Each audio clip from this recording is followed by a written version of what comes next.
వైద్య ఆరోగ్య శాఖ మంత్రి వై సత్యకుమార్ అచ్యుతాపురం సెస్ లో ఫార్మాలో జరిగిన ప్రమాదంపై స్పందించారు. ఈ ఘటన ఆయనకి ఎంతో బాధ కలిగించిందని అన్నారు.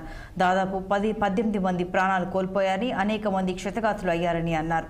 వెంటనే రాష్ట్ర ప్రభుత్వం స్పందించిందని, సీఎం అధికారులను అక్కడికి పంపారని అన్నారు.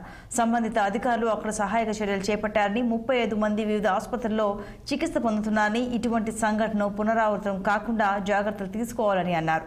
ఇటువంటి వాటి వల్ల పాఠాలు నేర్చుకుని మళ్లీ జరగకుండా చూడాలని, మృతుల కుటుంబాలకు 2 లక్షలు, క్షతగాత్రులకు 50,000ను ప్రధాని ప్రకటించారని తెలిపారు. ప్రభుత్వం మృతుల కుటుంబాలకు అండగా ఉంటుందని సీఎం చంద్రబాబు స్వయంగా అక్కడకు చేరుకుని వారితో మాట్లాడారని చెప్పారు. ఇటువంటి ఘటనలు జరగకుండా అవసరమైన చర్యలు ప్రభుత్వం తీసుకుంటుందని తెలిపారు. వాటి నుంచి ఆ అనుభవం నుంచి మనం పాఠాలు నేర్చుకోవాలి.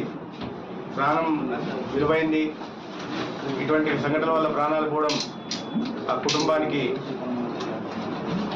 ఒక పెద్ద దిక్కు కోల్పోయిన పరిస్థితి. అయితే మృతి చెందిన వారికి 2 లక్షల రూపాయలు, క్షతగాత్రులకి 50,000 రూపాయలు ప్రభుత్వం ఎక్స్గ్రేషియా ప్రకటించింది. ఇదే కాకుండా ప్రధానమంత్రి గారు ప్రకటించడం జరిగింది. ఇప్పుడు రాష్ట్ర ముఖ్యమంత్రి వర్యులు కూడా ఇప్పుడే విశాఖపట్నం వెళ్ళి అచ్యుతాపురం ఎస్సీజెడ్ని వాళ్ళు కూడా సందర్శిస్తున్నారు. ప్రభుత్వం మృతుల కుటుంబాలకి అండగా నిలుస్తుంది. అదేవిధంగా క్షతగాత్రులకి కూడా అండగా నిలుస్తుంది కుటుంబాలకి. ఈ సంఘటనలు మళ్ళీ పునరావృతం కాకుండా తీసుకోవాల్సిన జాగ్రత్తలు. నిర్మల్ జిల్లాలో ఉపాధి